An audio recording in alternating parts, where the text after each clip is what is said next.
Olá, meus amigos, boa noite.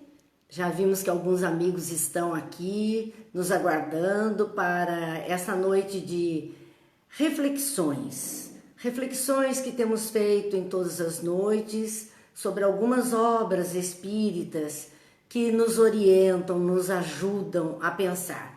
Júlio César, Tânia, já estão aqui presentes, Ivete, Anita, Rogério, Célia. Que bom! Vamos fazer da nossa noite uma festa. É uma festa para o nosso coração, esse encontro que temos tido em todas as semanas, nas noites de segunda até quinta-feira.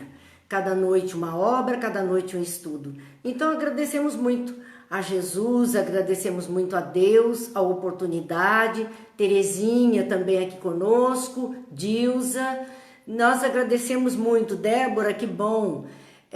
Então estamos iniciando com essa súplica, pedimos ao Criador a paz, a luz, que se faça sobre nós a iluminação necessária para o despertar das nossas consciências, a fim de que possamos fazer escolhas mais felizes para o nosso caminhar. Ana Clara, Vladimir, Carlinhos, Cíntia, todos aqui. Sejam bem-vindos e vamos juntos, vamos seguindo juntos. Muitas pessoas que hoje estão conosco, né, tem aumentado muito o número de companheiros que estão seguindo essas nossas reflexões, coisas simples, mas aquilo que estamos habituados a fazer e da forma como sempre fazemos. Então, é um compartilhar desses nossos pensamentos. Minha mãe dizia que eu gostava de parafusar. E eu acho que eu vivo parafusando mesmo as coisas que nos chegam para delas tirar melhor proveito. Muitos não sabem a razão que nós dizemos sempre que a quinta-feira é a nossa noite da água viva. Jane, boa noite. Márcia, boa noite. Água viva é o seguinte, vocês lembram? Os primeiros vão lembrar. Eu ganhei isso de um amigo e para mim era uma bilha ou era um receptáculo de barro e curiosamente quando eu abri tinha aqui dentro, que eu vou mostrar para vocês, as palavras de Jesus da obra Boa Nova. Por isso que como eu tenho isto como um depósito de água, eu digo, eu ganhei a água viva. E é isso que eu gosto de compartilhar, esta água viva que Jesus nos deixou na obra Boa Nova. E hoje nós vamos ver o capítulo 7º, a luta contra o mal. Esse é o título do capítulo 7º da obra Boa Nova, de Humberto de Campos, Espírito Humberto de Campos, através da psicografia de Chico Xavier. É interessante como o mundo espiritual trabalha. É só ter olhos de ver que nós vamos percebendo tudo isso. Essa semana tivemos no livro dos médiuns as questões da obsessão, nós tivemos as reflexões que nos chamam a atenção na obra de André Luiz para o mundo espiritual inferior, mundo espiritual superior, dizendo das influências dos espíritos sobre nós. Tivemos também as reflexões a respeito de André Luiz, do Evangelho, da obra que estamos em estudo, do livro dos médiuns também, tudo em torno das influências da obsessão, do mal que está, que é vigente ainda na Terra, infelizmente, ainda é vigente no comportamento de muitas criaturas. E hoje a obra Boa Nova vai tratar exatamente disso, a luta contra o mal. É interessante que relata o livro, boa noite Denise, Cidinha mandando aquele milhão de beijos, relata o encontro de Jesus com endemoniados. Vários relatos existem na Bíblia de que Jesus curou criaturas endemoniadas. E esses encontros de Jesus com pessoas extremamente perturbadas e que ele acabava por curá-las, impressionava muito alguns dos seus discípulos. E é claro que qualquer um de nós, se também temos oportunidade de ver uma criatura tão influenciada naqueles graus de possessão mesmo que existem, onde a pessoa perde a capacidade de cuidar de si mesmo, de decidir a própria vida, e sob uma influência muito forte ela passa a fazer coisas estranhas aos olhos de muitas pessoas. Então, quando vemos uma criatura nessa condição de doença, boa noite Luísa, Reginaldo, Neide, e vemos a possibilidade da ajuda e de libertação, e que essa criatura, a partir daquele momento em que é curada, ela se desvincula daquela influência e consegue então respirar por si mesma, viver tranquilamente. Claro que isso nos encanta, nos assombra, nos deixa impressionados. E assim, alguns dos seus discípulos se impressionavam mais que os outros, claro. Carminha, boa noite. O Batuba comparecendo conosco. E havia, já na época, a referência, quando estamos falando de endemoniados, estamos com a ideia de um demônio, de um diabo junto da pessoa. Mas para a época, o que essa palavra, essa nomenclatura, demônio ou diabo, significava? Significava um ser adversário do bem. Qualquer ser adversário do bem era tido como um demônio.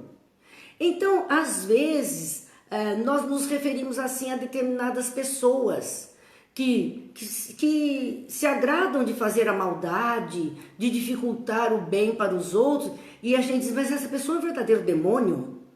Olha como no inconsciente profundo nós estamos trazendo essas coisas que já vivenciamos há algum tempo do nosso existir terreno em outras encarnações e que ainda não se apagaram dentro de nós, e usamos essa referência. Então, aquele que era tido como um adversário do bem, à época do Cristo, era um demônio, era um ser endemoniado. Também todos aqueles que tinham os maus sentimentos que dificultavam o acesso das almas à aceitação da boa nova. Então, naquele momento em que Jesus trazia a boa nova, um ensino da generosidade de Deus como Pai, a lei do amor sendo trazida a todas as criaturas. Quando isso acontecia, muitas pessoas queriam bloquear esta nova mensagem que trazia esperança, consolo, que trazia luz às consciências, que despertava a fé, a coragem para vencer as dificuldades. Muitos queriam impedir que outros tivessem acesso. Então, também estas pessoas maldosas, de sentimentos ruins, que procuravam dificultar o acesso daquelas criaturas à aceitação do novo ensinamento, eram tidos como verdadeiros demônios, criaturas endemoniadas, possuídas pelo mal. Essa era a visão, então, da época do Cristo para esta palavra. Tadeu era Judas Tadeu, né? Era um discípulo de Jesus.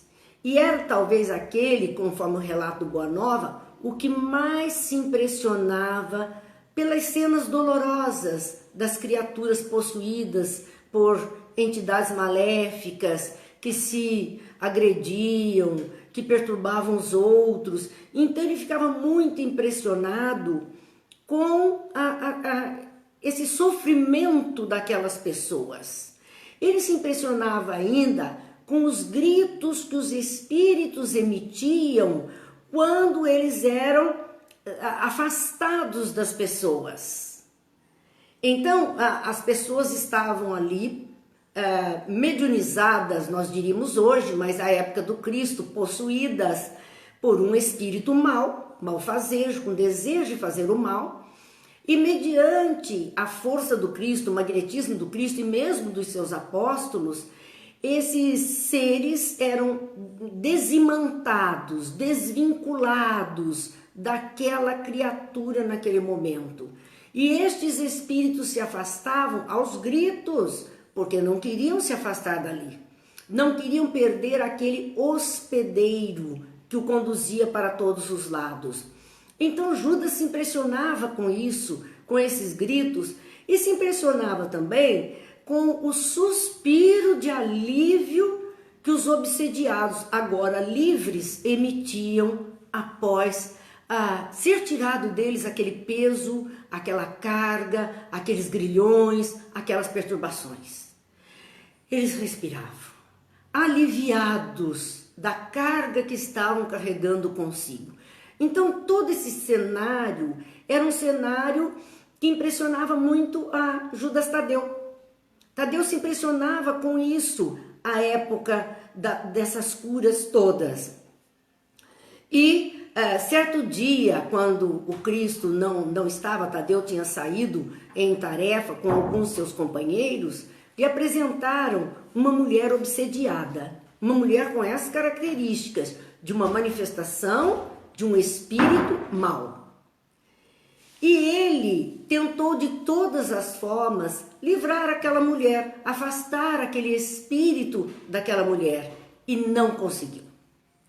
Tudo que ele tentou, ele não conseguiu para ajudar aquela mulher. Ficou assim muito chateado com isso, porque afinal, tantas vezes ele vira o Cristo fazer e usava, imitava o Cristo naquilo que ele pretendia, e o resultado não foi positivo. Boa noite, Gama, boa noite, Beth. Então, ele vai conversar com Jesus sobre isso, porque no dia seguinte, Jesus chega e a mulher é apresentada a ele. E esta mulher apresentada a ele, na qualidade de uma pessoa que está influenciada, obsedada por um espírito mau, Jesus imediatamente elimina, afasta aquele espírito daquela mulher. Então no dia seguinte foi possível a libertação daquela mulher que estava obsediada. Tadeu ficou, meu Deus, mas como é que eu não consegui ontem, lidando o tempo todo para livrá-la, e agora Jesus, num átimo de segundo, consegue o que eu não consegui? Então ele vai questionar Jesus sobre essa questão que aconteceu com ele e que ele ficou sem conseguir dar conta. E é bom a gente pensar que mesmo nos trabalhos mediúnicos da casa espírita, nem sempre conseguiremos dar conta das tarefas que nos chegam. Nem sempre conseguiremos acalmar um ambiente ou solucionar, libertar alguma criatura de um jugo maldoso que ela está sofrendo. Não será de primeira vez. Para nós, diante da nossa pequenez em comparação com o Cristo, a gente talvez leve muito tempo e talvez não consiga por não ter a condição de libertação, porque aquilo ainda é um processo educativo para a pessoa, por incrível que pareça. Ainda é para mantê-la de alguma forma bem cuidada. Então, ele pergunta a Jesus, por que Jesus não transmitiu automaticamente o poder de expulsar demônios aos seus seguidores, aos seus discípulos? Por que ele não transferiu esse poder para os discípulos? E muitas pessoas questionam isso. Se era possível transferir o poder de um médium para o outro. Aquele que consegue determinadas soluções, se ele poderia transferir esse poder para outro. Não dá. A mediunidade, cada um, está diretamente ligada às condições até fisiológicas do seu organismo. Além das condições morais, espirituais, que é aquele médium portador. Boa noite, Silvio. Boa noite, Alexandre. Então, ele ainda questionou Jesus. Por que não convocava, já que não podia passar, então, a condição automaticamente para eles, a maneira, o poder de expulsar o poder, já que Jesus, imagine se nós tivéssemos o poder de Jesus, meus amigos. Que felicidade! Não sei se nós conseguiríamos cuidar bem, não sei se conseguiríamos agir de forma despretensiosa, com poderes maiores. Com um pouquinho de poder, eu costumo dizer, as pessoas sobem numa folha de sulfite e já acham que são melhor que todas. Ele pergunta, já que Jesus não podia passar o poder de afastar os espíritos, os demônios, expulsar para eles, por que então Jesus não convocava de uma só vez todos os inimigos da luz, ali, da face da terra, a fim de que por sua autoridade, já que ele tinha um poder fantástico, fossem definitivamente convertidos ao reino de Deus. Então agora não era expulsar, era converter os espíritos malfazejos em criaturas do bem, mas numa tacada só. Era conversão em lote. Jesus convocar todo mundo e com seu poder fazer com que todas as criaturas seguissem um caminho diferente. É interessante porque às vezes a gente quer dar receita para Jesus, receita para Deus de como fazer isto ou aquilo. Esquecido que Jesus é Jesus e Deus é Deus.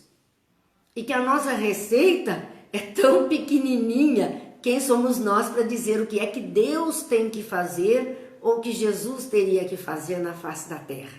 Mas Tadeu fala, por que Jesus não faz isso? Não convoca todos esses espíritos malfazejos e não dá um jeito de converter todo mundo, ganhar todo mundo para o reino dos céus? Então Jesus ouve isso e diz a ele simplesmente, Tadeu, qual o principal objetivo das atividades da tua vida? Porque ele estava querendo cuidar da vida de Jesus e da vida dos outros, tanto dos obsedados como dos obsessores. E a pergunta de Jesus não é nem sobre a vida dos outros, nem sobre a sua própria vida e nem sobre a vida divina. Ele perguntava especificamente, Tadeu, qual o principal objetivo das atividades de tua vida? Será que se Jesus perguntasse para nós hoje, qual é o principal objetivo da tua vida? Será que nós, de mente sã, seríamos capazes de dizer sobre a nossa vida, quando tantas vezes estamos tão ocupados com a vida alheia, de todas as formas? E Tadeu, então naquele instante, ele responde a Jesus, estou procurando realizar o reino de Deus no coração. Talvez a gente também dissesse isso, Senhor, eu estou procurando me melhorar, eu estou procurando evoluir, eu estou procurando me tornar anjo, merecer o reino dos céus. Talvez a gente respondesse como Tadeu, porque ele disse, estou procurando realizar o reino de Deus no coração.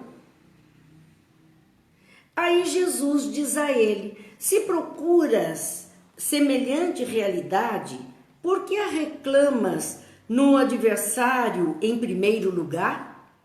Se você quer o reino de Deus no seu coração, por que é que você está querendo primeiro no coração daqueles obsessores, que Jesus levasse todo mundo para o reino de Deus, que Jesus desse um jeito em tudo e transformasse todo mundo em criatura boa?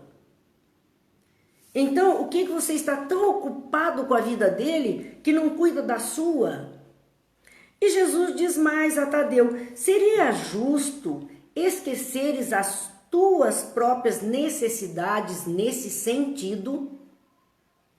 Às vezes, no campo da mediunidade, nas casas espíritas, no movimento espírita, é um discurso assim, só para a gente ter uma noção, muitas vezes as pessoas chamam o trabalho mediúnico de mesa da caridade, mesinha da caridade. Eu vou lá para fazer a caridade. Com quem? Com os espíritos perturbados, com os espíritos ignorantes, com aqueles maldosos via médium. Vou lá fazer caridade. Errado, gente. Nós não temos ainda essa condição. A primeira grande caridade é conosco mesmo. Eu vou lá, sim, fazer a caridade comigo quando eu vou ver a conduta daquelas criaturas, o resultado dos seus comportamentos, onde elas foram parar e como se sentem, e aí eu poder retificar o meu caminho. Então, primeiro é a caridade consigo mesmo. E é isso que Jesus fala a Tadeu naquele momento. Seria justo esquecer as tuas próprias necessidades nesse sentido? Dizendo que todos que estamos aqui encarnados trazemos conosco necessidades específicas. E de repente a gente quer dar conta da vida de todo mundo e esquece as próprias necessidades que nós temos de melhoria, de construção desse reino dos céus em nossos corações. Queremos ensinar muito para todo mundo e não cuidamos de nós. Essa é uma grande verdade. É uma grande verdade. Por isso Jesus continua: indispensável se faz reconheçamos que todos somos irmãos no caminho, no mesmo caminho. Os maus e os bons, os que desejam perturbar e os que desejam acalmar, aqueles que estão mais espiritualizados e os que estão mais materializados. Todos são irmãos no mesmo caminho. Estamos todos juntos aqui e agora. Então não tem este que é melhor que aquele. O que tiver um pouquinho mais de condição, poder estender a mão ao outro é justo. Mas querer já sim se achar como um professor, doutor naquele assunto que pode dar solução a todas as coisas, isso no mínimo é vaidade e orgulho nosso, é prepotência. Então, há um cuidado. E é isso que Jesus chamava atenção. Você está tão ocupado em querer dar solução, em querer dizer o que eu preciso fazer, em querer dizer o que Deus tem que fazer, esquece o que você tem que fazer. E ele diz mais: toda a criação é de Deus. Tudo que está criado na face da terra é de Deus. Todas as criaturas que estão na terra são filhos de Deus. Portanto, se ainda não está num ponto de maturidade, de bondade, de espiritualidade, mais adiante estará. Nada está errado. Deus não fez nada errado. E está vendo tudo.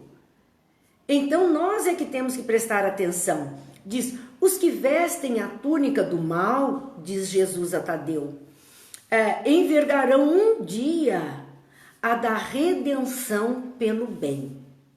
Olha que maravilha! Aquela criatura mais abjeta, aquela criatura mais danosa que possa existir na face da terra, que hoje está vestindo a túnica do mal, amanhã, encarnações para frente, ela estará vestindo a túnica da redenção pelo bem. Vamos entender bem essa história. A túnica era a vestimenta de época, a túnica e o manto. A túnica é que identificava a criatura naquela sociedade. Túnicas curtas no joelho indicavam que aquela pessoa era escravo de alguma casa. Túnicas no meio da canela, né? Quase tornozelo. Eram túnicas de pessoas livres, de comerciantes, de profetas, de pessoas, vamos dizer, a classe média da época. As túnicas que se arrastavam pelo chão eram dos nobres. Esses tinham túnicas que cobriam os pés. Então chegava até o chão. Os sacerdotes, os nobres, os doutores da lei usavam túnicas compridas. Então Jesus está dizendo que a túnica identificava a criatura. E por isso ele diz a Tadeu: se hoje ele veste a túnica do mal, quer dizer, nós o identificamos pelo mal que ele pratica, é como se ele estivesse vestido da forma a ser identificado, o mal é a sua vestimenta, um dia ele vestirá a túnica da redenção. Será a criatura redimida com a lei de Deus, que é a lei do amor. Então, um dia, essa criatura não mais será identificada como um agente do mal, mas como um agente do bem, um agente da paz, um agente da harmonia. Mas como vamos chegar lá? Está nestas palavrinhas que Jesus diz a Tadeu. Um dia ele vestirá a túnica da redenção pelo bem, ou seja, o bem que vamos praticando é que vai desfazendo uma túnica que está rota, em desuso, e tecendo uma túnica translúcida, bela, que nos identifique em outro caminho. Nós vamos tecendo pelos fios do bem que praticamos. É assim que vamos nos redimindo com a lei do amor. O tanto que erramos, o tanto que prejudicamos, o tanto que fizemos mal, quando começamos a trabalhar no bem, vamos compensando isto. Muitos poderiam pensar, mas o que adianta? Fez o bem hoje e só daqui a 3 encarnações? Adianta, a vida é única. A vida é uma só, uma linha que segue. Para nós existe esse tempo determinado pelos anos, mas para o espírito ser imortal, criado para a eternidade, ele é atemporal. Tudo faz parte do único presente do seu existir. Assim, tudo isto é vigente para ele. Nós achamos que fez uma encarnação e só daqui a 5, 10 encarnações estará bom. Não tem importância. Faz parte do seu existir, da sua trajetória. Então, dizia Jesus a Tadeu, o discípulo do Evangelho, agora ele puxava a orelha. Porque se antes ele falou da questão da melhoria do ser, ele vai chamar a atenção daquele que é o discípulo do Evangelho, que era o caso de Tadeu, que queria ditar regras para Jesus, ou que Jesus passasse o dom dele para todo mundo, ou que Jesus convocasse todos os espíritos maus da terra e numa tacada só levasse todo mundo para o reino dos céus, transformasse da noite para o dia, num passe de mágica, criaturas maldosas em criaturas benfazejas. Ele diz, o discípulo do Evangelho não combate o seu irmão. Gente, essa frase é pra gente. Eu costumo dizer nos estudos assim, olha, coloca no Facebook hoje. Coisa assim nós temos que colocar em letras grandes para que as pessoas vejam. O discípulo do Evangelho não combate o seu irmão. Combate toda manifestação de ignorância.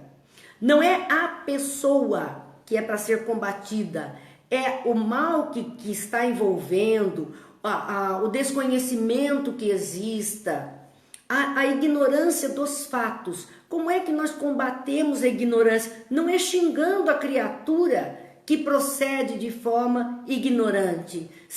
E ignorante, no bom sentido, eu estou falando desconhecimento. Não é no sentido pejorativo, mas no sentido da criatura que não conhece, que não sabe. Como é que nós combatemos isso? Levando o conhecimento, levando a luz, levando a palavra boa. Por isso que ele diz que o discípulo do Evangelho, ele não vai brigar com o outro que está procedendo de uma forma que ele não concorda, que ele não acha boa. Ele não combate o outro, ele combate o engano do outro, levando clareza ao raciocínio. Sem más palavras, sem xingamento, sem diminuição do outro. A nossa obrigação é levar luz, é levar o ensino, é levar a clareza sobre uma situação, sobre um ponto de vista. É só assim que vai haver uma mudança no outro. Porque briga por briga, aquela criatura que ignora vai continuar brigando. Ela não sabe. E o daqui que deveria ajudar, acaba colocando de uma forma mais complicada. Seguia ele conversando com Tadeu, chamando a sua atenção, dizendo: Tadeu, jamais esqueçamos o bom combate.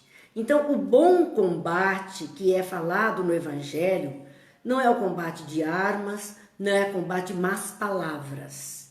É combate de luz, é combate de boas palavras, é combate de orientação, de educação da criatura, de mostrar caminhos.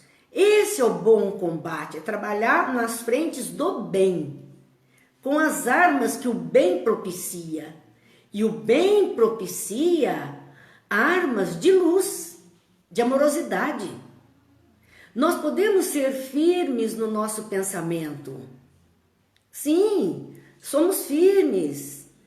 E o bom combate é conseguir levar esse nosso pensamento de uma forma lúcida, clara, para que o outro possa pensar sobre isso. Não é converter, não é mudar. E ele precisa de um tempo para pensar. Ele precisa de um tempo para digerir tudo isso. A Maria Leia, que bom que você está conosco. Denise está dizendo profundo. Jesus é profundo, Denise. Nada que venha de Jesus é raso. Tábula rasa é para nós. Tudo que vier de Jesus pode mergulhar. Porque o gaivota, que para voos mais altos, mergulhos mais profundos. Então temos que ter estrutura. Fernão precisou desenvolver potencialidade física para mergulhos profundos. E a alma precisa de potencialidades do espírito, do conhecimento, da iluminação para mergulhos profundos. Senão, nós não aguentamos. Júlia está presente, Didi está presente, que bom. Eu costumo dizer, sou uma pessoa abençoada por Deus. Família presente é sempre uma bênção. Vamos lá. Se alguém te convoca ao labor ingrato da má semente, olha o que Jesus está dizendo a Tadeu. Nós todos, como Tadeu, podemos ser convocados para a lavoura da má semente. E sabe como é que nós somos convocados? A pessoa dá uma cutucadinha naquele nosso pontinho fraco. E quando dá cutucadinha no pontinho fraco e a gente não segura a língua, nem o dedinho do teclado, nós partimos para esta lavoura da má semente. Dali não vai sair o que presta. O nosso cuidado é não aceitar o convite. É não aceitar a perturbação. Então ele diz que se alguém te convoca ao labor ingrato da má semente, não desdenhes a boa luta pela vitória do bem. Do mesmo jeito que nos convidam para coisas ruins e que nós devemos desdenhar sim, devemos deixar de lado, agora não podemos ter essa atitude nas coisas do bem. Ser cutucadinhos para alguma coisa, revidemos com alguma coisa boa. Não vamos por aquele caminho do bate-boca, do disque-disque, dos chamados mimimis que nós estamos na nossa época acostumados a isso, mas possamos colocar alguma coisa boa ou, como dissemos, nos calemos. É melhor. Vamos evitar que nós mesmos nos percamos na caminhada, encarando qualquer posição difícil como um ensejo sagrado para revelares a tua fidelidade a Deus. Qualquer dificuldade, qualquer situação que nos ataque por esta ou aquele flanco, por esta ou aquela razão, que nós possamos sim dar um testemunho de fidelidade a Deus. A lei do amor, a lei da amorosidade, a lei do respeito, a lei da moralidade. Essa é a nossa fidelidade a Deus, a enxergar o outro sim como um ser que ainda não vai adiantar muito conversarmos. Então, o menos para nós será mais com certeza. E o mais, quando pudermos contribuir efetivamente, eficazmente com a melhoria do outro também. Abraça sempre teu irmão. Jesus dizendo desse nosso modo de convivência com as diferenças todas, com tudo isto, o que sobra para nós como recomendação final: abraça sempre o teu irmão. E não é o abraço material que Jesus está dizendo. Abraça é acolhe. Acolhe esta criatura. Acolhe no sentido de oferecer a ela alguma coisa melhor. Acolher é ter esse respeito pela diferença, pela divergência. Ela tem o direito disto. Então, acolher não é envolver em revide. É isto que Jesus chama o cristão a praticar. Se o adversário do reino, agora Jesus está dando outro enfoque, não é uma questão particular, provocação pessoa a pessoa. Agora é o adversário do reino, ou seja, o adversário da implantação do bem, da exteriorização do bem, da boa palavra, da boa mensagem, da luz, do conhecimento. Se o adversário do reino te provoca ao esclarecimento de toda a verdade, não despreza a hora de trabalho pela vitória da luz.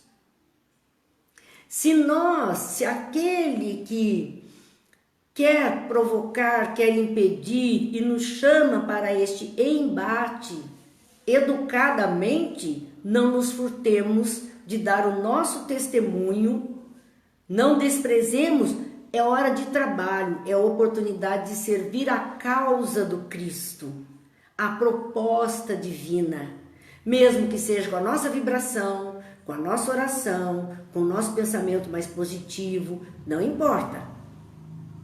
Mas segue o teu caminho no mundo, atende a ele. Dá a devida atenção, mas não pare para ficar degladiando, brigando, ficar ali na engrenagem parada e que não vai a lugar nenhum, apenas naquele ponto nevrálgico, cutucando o tempo inteiro. Mas segue o teu caminho no mundo. Todos temos o nosso caminho particular no mundo. Cada um de nós veio a este mundo com uma trajetória, com uma programação reencarnatória, para desenvolvermos. E se ficarmos perdendo o nosso tempo excessivamente com aquilo que nós percebemos que não vai resultar em nada, nós estamos deixando de cumprir a nossa programação. Por isso ele diz: segue o teu caminho no mundo, atento aos teus próprios deveres, porque temos deveres, e parar os nossos deveres por conta dessas situações que não levam a nada, nós estamos deixando de fazer coisas boas. Estamos deixando de cumprir os nossos deveres, pois não nos consta que Deus abandonasse as suas atividades divinas para impor a renovação moral aos filhos ingratos. Deus não deixou de criar. Deus não deixou de fazer a sua parte porque este ou aquele não se agradaram da sua criação. É isso que Jesus está dizendo. Há filhos ingratos. Há aqueles que não reconhecem a grandeza do Pai Celestial, não reconhecem a criaturas que o ajudam, que o assistem, que o zelaram pela sua vida, são ingratos. Mas se Deus parasse a sua criação por conta da ingratidão destes, o que seria deste universo inteiro? Por conta desses filhos ingratos que se rebelaram na sua casa, Deus deixaria de fazer o que era bom. Então, o conselho de Jesus é: ajudemos sim, sempre, na medida da nossa possibilidade, façamos a nossa parte. Mas não nos prendamos excessivamente a isso, porque temos outras coisas a dar conta. Boa noite, Marina. Boa noite, Silvia. É indispensável meditar na lição de nosso Pai, continuava Jesus dizendo a ele, e não estacionar no meio do caminho que percorremos. Vamos parar tudo. Nós estamos dando o direito do ingrato travar a nossa vida. Nós estamos dando o direito daquele que gosta de colocar obstáculos e dificultar a vida alheia. Nós estamos dando o direito a ele de bloquear o nosso caminhar, o desenvolver das nossas potencialidades. Vocês não acham que nós estamos dando muito direito a essas criaturas sobre o nosso existir? É isso que Jesus está chamando nossa atenção. Até quando nós vamos ficar dando a todo mundo o direito de bloquear, dificultar e impedir o nosso crescimento espiritual, o nosso crescimento moral, o nosso progresso, os nossos deveres na vida material que estamos tendo? Por conta disso, Jesus ainda dizia a ele, é indispensável meditar na lição de nosso Pai e não estacionar no meio do caminho que percorremos. O inimigo do reino se empenham em batalhas sangrentas. Sim, com certeza, esses inimigos se empenham em trazer dificuldades, em lutas de todos os tipos. Lena, boa noite. Cíntia, boa noite. Não esqueças, se eles estão dispostos a essas batalhas, vamos tomar água viva, né? Nós também precisamos. Mas se esse inimigo está disposto a batalha de todo tipo, a conflitos de todas as nuances, e na época de Jesus ele ainda falava em batalhas sangrentas, porque haviam guerras, lutas, por conta de religiões e pontos de vista. Não esqueças o teu próprio trabalho. Não perca tempo. Não perca tempo. É muito melhor o covarde vivo do que o herói morto. É um dito popular, mas nesse caso se aplica. Porque se nós permanecemos cuidando da nossa vida, deixem falar o que quiserem de nós, mas vamos nos cuidar. Não vamos dar crédito, dar força ao mal. Não podemos dar força ao mal. Padecem no inferno das ambições desmedidas? Muitos estão ali. Nós olhamos aquela criatura, nem é bom a gente falar nos dias atuais dessas ambições desmedidas daqueles que deveriam estar cuidando de outros. No entanto, a ambição impede isso. E é como um poço sem fundo, porque essas criaturas não têm limites. Mas se elas padecem e estão nesse inferno, consumidas pelo poder, pelo desejo de ter, pela ambição que corrói a cada dia, a cada noite, o seu psiquismo, a sua consciência, gastando o seu cérebro em arquitetar planos, segue você, caminha com Deus. Não se associe. Não siga esses passos. Caminha com Deus. E ele está falando para o cristão, para aquele que está abraçando a boa nova. Caminha com Deus. Se eles lançam a perseguição contra a verdade, e claro, Jesus foi perseguido por isso que ele trazia. Nós sabemos que diante da história da humanidade, dos conceitos religiosos, o espiritismo foi perseguido a vida inteira, protestantismo foi perseguido também, catolicismo perseguido também, sempre por aquele que não pauta pelo mesmo olhar, pelo mesmo desejo, pela mesma capacidade de pensar. Então ele diz aqui, se lança perseguição contra a verdade que você está levando, tens contigo a verdade divina, que o mundo não te poderá roubar nunca. As criaturas podem até nos impedir de falar dessa verdade, mas não podem nos impedir de pensar, sentir e agir por esse caminho. Por isso que lá, boa noite, Flávio, no livro dos Espíritos, diz onde é que o homem, que Kardec questionou o mundo espiritual, onde é que o homem tem verdadeiramente liberdade? E os Espíritos responderam no pensamento. Porque podem nos impedir de todas as coisas, mas não podem nos impedir de pensar no bem, na proposta do Cristo, na oração, na palavra boa. Não podem cercear isso em nós.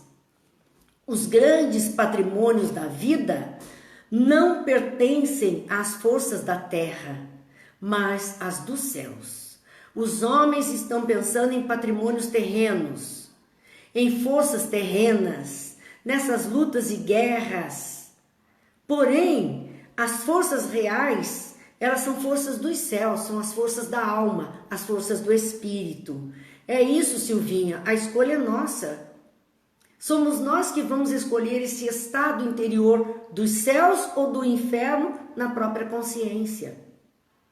Então, nós vemos ali Jesus dizendo: o homem que dominasse o mundo inteiro com a sua força teria que quebrar a sua espada sangrenta ante os direitos inflexíveis da morte. Olha o que Jesus vem nos dizer. É isto. O Cristo nos passa dizendo, sim, Terezinha, que a criatura mais poderosa da face da terra, a criatura mais aguerrida na face da terra, a criatura que pudesse passar como um trator sobre todas as outras criaturas na face da terra, ela se quebraria diante da morte. A morte iguala a todas as criaturas e nenhum de nós tem poder sobre ela.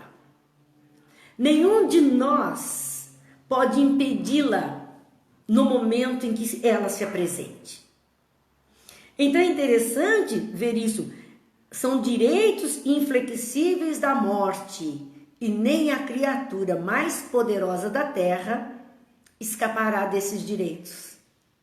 Haja vista esses grandes nomes que o mundo conheceu e que hoje são lápides nos cemitérios famosos de pontos importantes do mundo, seja da Europa, do Oriente, do nosso Brasil. Nomes que nós achávamos serem as criaturas mais poderosas são só nomes em lápides, porque diante da morte não tiveram poder algum. Boa noite, Rosa, e boa noite, Alda. Além dessa vida, diz Jesus, ninguém te perguntará pelas obrigações que tocam a Deus, porque Tadeu queria dar lições para Deus, como Deus deveria agir. E às vezes nós fazemos isso com Jesus, com o Pai Celestial, dizendo: Senhor, o Senhor tem que fazer isso, tem que fazer aquilo. Ele não tem. Ele sabe o que ele tem que fazer. Nós não temos discernimento para dizer sobre isso. E Tadeu queria isso. Então ele diz a Tadeu: além desta vida, ninguém vai te perguntar pelas obrigações que tocam a Deus. Isso são obrigações do Pai.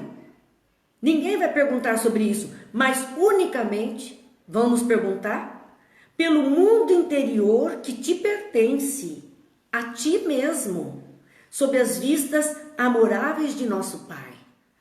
Que fizeste da vida que eu te confiei? Que fizeste do filho que eu te confiei? Que fizeste dos dons que eu te confiei? Que mundo interior você construiu? Qual foi o bem que você fez ou deixou de fazer? Muitas vezes, nessa experiência de quase morte que hoje a medicina traz a público, as pessoas que tiveram a experiência de quase morte, EQM, narram a ideia de que foram atravessar um túnel de luz, que encontraram um ser no fim do túnel, embora algumas diferenças entre essa viagem de uma para a outra pessoa, elas narram isso.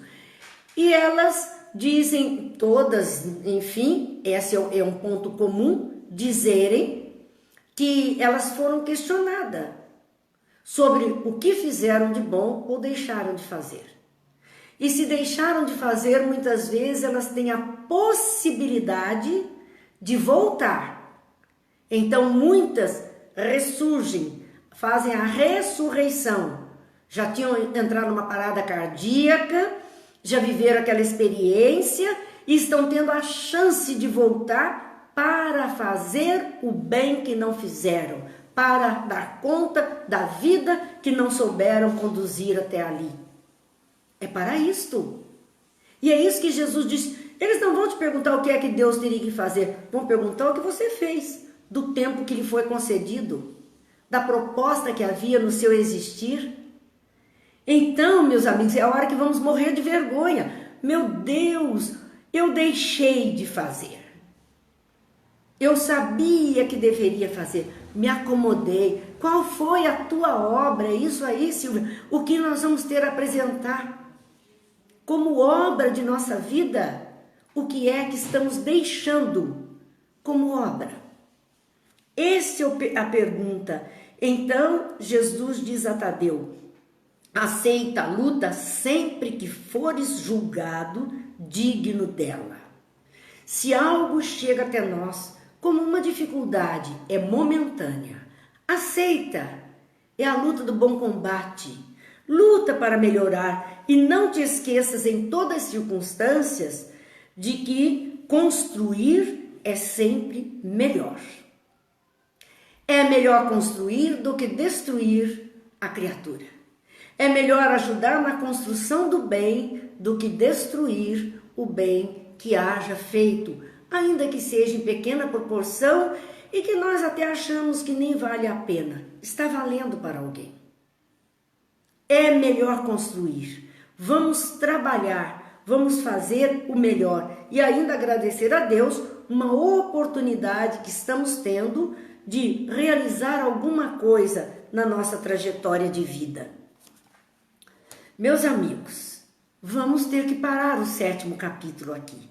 Nosso tempo corre e nós não queremos cansar demais as pessoas, porque